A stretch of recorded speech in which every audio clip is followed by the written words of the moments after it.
That right turn into the gate, you know, he won't turn left, Okay, to the left. sure. Remember that? Yes. Just to the right. Yeah, just goes to the right.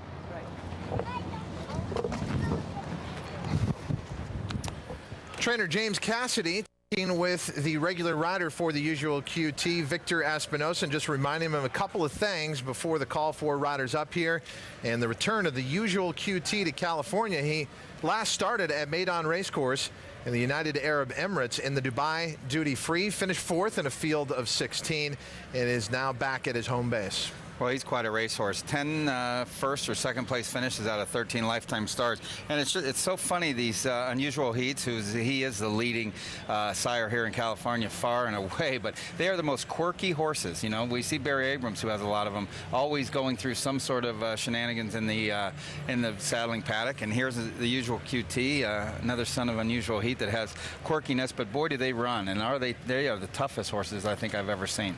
Certainly at the top of his game, he beats this field, but the big concern for those who follow the sport is any horse coming back from Dubai. It's not a successful formula. You have to worry about that Dubai bounce, and I think very short price. I think we've seen too many of these horses finishing up the track after their first race back from Dubai. Our post parade underway, starting with the one Tiz West.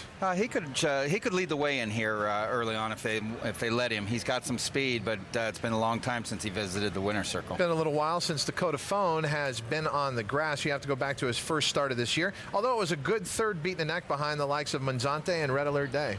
Well, and he has won on the grass in 4 starts. He's been facing some very good racehorses, this last year. Rail Trip, Global Hunter, Monzante, Richard's Kid. So he can get close to some good ones, but he's had a lot of races. How does the usual QT look to you? Well, he looks okay. He's getting a little warm. As we know here on the set, it's a little bit warm out here today, but, I think he looks fine. It's just a matter of sometimes, they just don't quite have it after that long trip. Marlang making a return to the races. He's been off since September of last year, but here's a horse. Now, his last win, you have to go back to 2008, but it was the Grade 3 Saranac at Saratoga. Yeah, and this is a classy racehorse, but generally it's at the 1.5 miles, 1 3/16 distance. The 5 is Aggie Engineer. Is this a likely upsetter? Oh, I see it is, because you've got your check mark here. Well, I just took a shot. Nothing against the usual QT. I think he's got this field over a barrel on any given day, but I was just looking for a little bit of an upset. Maybe he's not quite as sharp as first race out of Dubai. You're not going to catch me betting on any 3 to 5 shots their first time back, and so I just went with Aggie Engineer, who I think will be forwardly placed. He's run one time on the turf going 1.25 miles. He faded a little bit. That was probably a little far for him, but his last race he got 100 buyer in that race, and I think he'll handle the turf okay. The return of the usual QT is 5 minutes away here at Hollywood Park, but we're upon post time for race 11 at Monmouth. Christina O. Todd, thank you. Loading up into the gate for this 11th race. Late double wagering available. 2 more left to go on our card here at Monmouth Park, and you can see them with the guys. Back here at Hollywood Park. So what about this Dubai bounce? The usual QT returning from the United Arab Emirates. Frank Lyons posing that question to trainer James Cassidy. Hey guys, here with Jim Cassidy. Sends out the usual QT. Jim, what about this Dubai bounce, sir? Are you worried about it? I don't know anything about it, to be honest with you. Neither do I. I haven't got a clue. Yeah.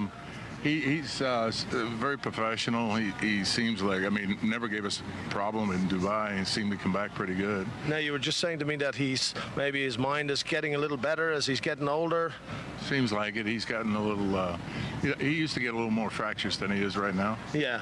But he's good right now. Yeah, that could be a good sign or a bad sign, right? Well, the thing is, Frank, I think he knows, he realizes now what's happening. Yeah. So, and it's been a few months, so we'll see what we got. Are you nervous?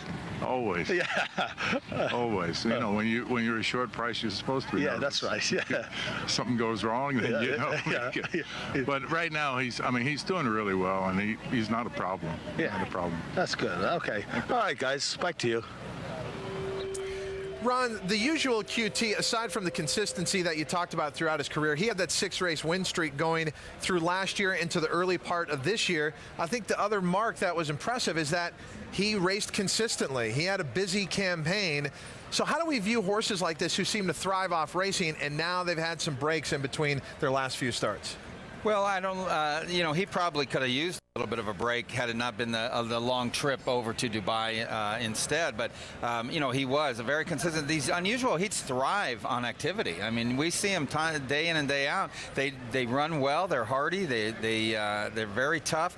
And they can run like this. They can put streaks like this together where they run that many races and they run well. They're one of the few. He's one of the few sires that I see that can really throw that hardiness into horses. But, his only beat was on the synthetic surface when they switched him off the turf. They took a shot in the Sunshine Millions Classic, and he didn't fire in that race. He ran a very good race in Dubai. So he is just one heck of a racehorse. 1 to 5. I think it's worth a shot trying to beat him in here that first time back from Dubai. We heard trainer James Cassidy with jockey Victor Espinosa when he was giving him a leg up. We're going to go all access with them just prior to that. Well, we figured 1 or 2 of these will go, huh? Yeah, hopefully I can go. Yeah. Sure. He's going to be a little keen himself, but this is typical for him. Yeah. And he actually acted better in Dubai than he did here. In Dubai, he was fine. He was just looking around everything. So Yeah. Never been there, that's why. A lot of times when you look at a 1 to 5 favorite like this, you wonder, did somebody jump in the show pool? No, this is an extremely large amount of money wagered to win on this horse. $67,000 right now is bet to win on the 3, the usual QT. That's out of a total pool of $108,000. The show pool just sits there at a nominal $12,400 overall for the entire field. So there is the utmost confidence here. A large wager, a series of them has been made, that the usual QT will be just fine here, and thus 1 to 5. The 2 Dakota Phone has been our second choice throughout much of the wagering here. Although that's narrowed a little bit with the 5 Aggie Engineer. The problem I have with Dakota Phone is his consistency. He's a horse who hasn't won since 2008. Well, but he has been facing some very, very good horses. As I mentioned earlier, you've got Rail Trip and Global Hunter and Manzante, Richards Kid. Those are some very good names in there that Dakota Phone has faced. The usual QT is back to the site of the biggest win of his career, the Grade 1 Hollywood Derby. But will he get back to his winning ways? Even prior to that effort in Dubai, he lost the Sunshine Millions Classic as a heavy favorite. So there were questions, as Ron said, maybe even prior to Dubai, even though it was a very credible effort. Let's listen as the usual QT having a bit of an issue at the gate.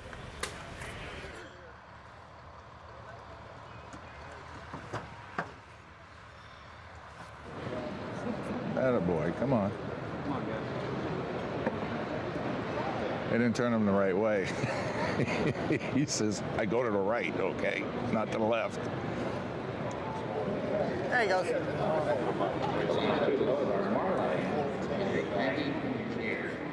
You be all right with him, John? You take him to the gate in the morning, he walks right in. I'll wait for you, Victor. Still got 1 out. You all right, John, with him? All right, I'll wait for you. God damn it. Coming in, boys. They're at the post. Is Victor, you tied on, Victor? They're off. The usual QT broke right on top, but now he's taken right in hand, and he concedes the front to Aggie Engineer and Marlang. These two kick on. Aggie Engineer going to cross and clear. Marlang sits second. The usual QT chooses third early with Tiz West just inside of him, and the early trailer is Dakota Phone. Not much pace onto the backstretch, set by Aggie Engineer, who's a length and a quarter in front of Marlang in second. Tiz West moves through at the rail, and he claims third. The usual QT, a reserved fourth just outside of him. The big favorite, Grade 1 stakes winner, the usual QT, is about 2.5 lengths off the lead, and Dakota Phone will have to close into soft fractions as they head up the backstretch. Aggie Engineer and token pressure from Marlang. Aggie Engineer a neck in front. Marlang is a second, and now he quickens just a bit outside of Aggie Engineer, so the tempo quickens just slightly. The usual QT has reclaimed third, and he's in perfect striking position. Red cap outside of Tiz West. Dakota Phone is fifth and last, and they leave the backstretch. Aggie Engineer and Marlang still 1-2. Aggie Engineer a half length in front of Marlang in second. Now the Usual QT makes his move 3 wide, and without being asked, here comes the Usual QT to challenge 3 across the track. Dakota Phone and Tiz West are next. The Usual QT off the top of the turn. He's the new leader. Aggie Engineer, Marlang between horses. Dakota Phone 2.5 off the lead, but closing. Here's Dakota Phone. The Usual QT has to hold off one. It's Dakota Phone who's up into second. The Usual QT, Dakota Phone, the Usual QT wins. The Usual QT held off Dakota Phone 3/4 of a length. It's close for third between Aggie Engineer and Tiz West.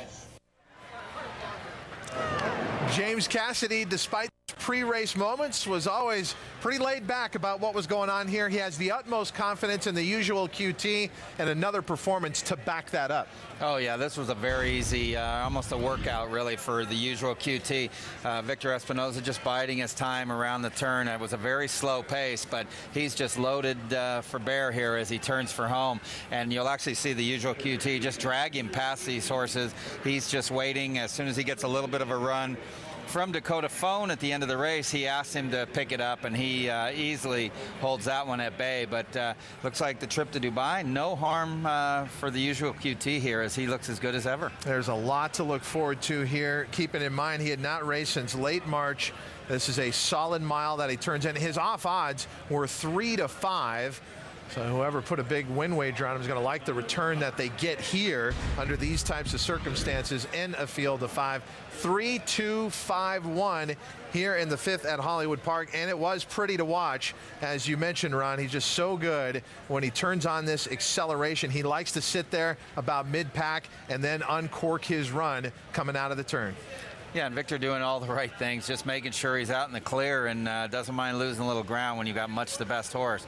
And like I said, you're going to watch Victor. I don't think he ever uncocks his stick. He just leaves it there to tap him on the shoulder a little bit, maybe just flag him. But no, Victor never worried a bit here. He's just tapping him on the shoulder as they do in the workouts in the morning. There he gives him a little reminder to keep on going, because Dakota Phone was getting a little bit of momentum going, but in the end held him safely at bay. Michelle with the trainer who is never worried. James Cassidy over here. And you said you never heard of the Dubai bounce. I guess your horse hadn't either. What kind of effort, what kind of response you had this effort he gave today? I was very happy. I couldn't say too much on All Access because I was a nervous wreck. Because, you know, these kind of spots, you know, you're supposed to win, you know, and I like, it's all about the horse. I want him to have the credibility, you know, to come back, good race, and the race will do him a world of good for Del Mar. Were you a little worried with that Dakota Phone closing into him? Yeah. I kept watching the gap between them. And so what is next for him? Something at Del Mar specifically? Well, right now I plan on running in the Eddie Reed. All right, guys. The Usual QT planning on the Eddie Reed at Del Mar. Congratulations. Thanks.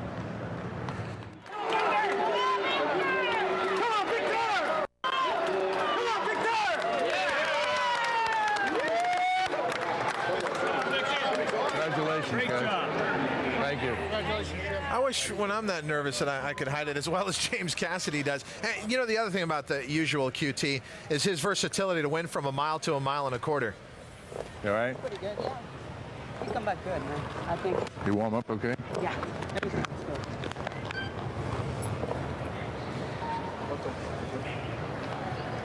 Okay, guys, we're ready.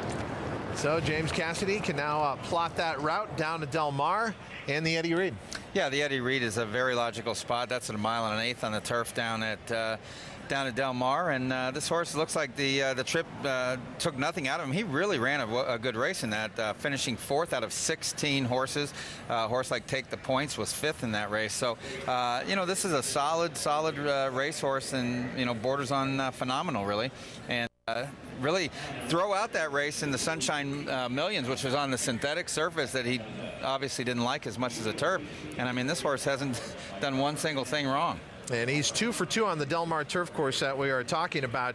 He caught everyone's attention with his maiden victory there against California Breds, where he finished up a mile in 1:33.4. He is the perfect combination of speed and stamina. Later in the year, winning the Grade 1 Hollywood Derby at 1 1/4 miles. It is going to be a fun year for the Usual QT, and he has been so well handled by trainer James Cassidy. Another Calbred making a big impact, and Victor Espinosa's got to be real happy. You know that. And there is Victor Espinosa getting his picture taken along with James Cassidy. And it is just the moneyed allowance event, but it's almost got the feeling of a stakes race. Well, you know, it's just that this is such a top-class horse, and you know, he's he fits right up there with any Grade 1 horses there are on his best day. And you know, I could have told you before the race that James Cassidy, even though he was trying to play it cool, you're just never cool in these kind of instances when you're 3 to 5. And there's some kind of a tote delay here. This race is just waiting to go official. Let's get the view of Victor Espinosa with Michelle Yu. He's fine. Come this way, come this way. Everyone wants to be in our picture. You have a little bit of the usual QT left on you. Yeah. How impressed were you with this horse? He had a little problem getting in the gate, but then after that, I mean, it was smooth sailing, it seemed. Yeah, he always has that problem that when you get close to the gate, he don't want to, go right into it. So they had to like move around to the right. He don't like to go to the left, so he likes to go around to the right. And that was all the thing. He always been like that. But in the race, it's all good. Can you kind of walk us through, like from the stretch, it looked like he was totally in hand and came all on his own. It was a very easy race for him today. It's just like basically a strong workout for him today. He was the best horse in the race, obviously. It settled down very nice, the way I wanted, sit right and behind the speed and just, stretch our legs on the lane. All right, guys, very happy Victor Espinosa here with the usual QT in the winner's circle at Hollywood Park. Let's take another look at that winning move. So decisive on the turn here. The splits for the race, the opening quarter mile, not that quick. 24-4, half 48-4. There were a few horses in contention. Joe Talamo doing all he can on Aggie Engineer and starts to call on him at the top of the stretch. But you never got the feeling he was going to have a response to the usual QT. No, going that kind of half-mile time, if you can't draw away at the head of the lane, there's no excuses there. But I thought it was a good idea by Joe Talamo and Patty Gallagher to go ahead and try to steal it, because 48 and change half, almost 49, gives you a good opportunity to steal it if you've got enough horse. And now we have gone official. Prices are available. The usual QT returns $320. Dakota Phone, the logical horse for second, and most opinions does that, and the $2 exacta is $8. The usual QT, owned by Don Van Racing, Nitwig, Sade, and others, trained by James Cassidy. Victor Espinosa aboard Bay Gelding by Usual Heat out of the Western Fame mare Lunge. The usual QT was bred right here in the Golden State of California. Next up, race number 6 starts off our $250,000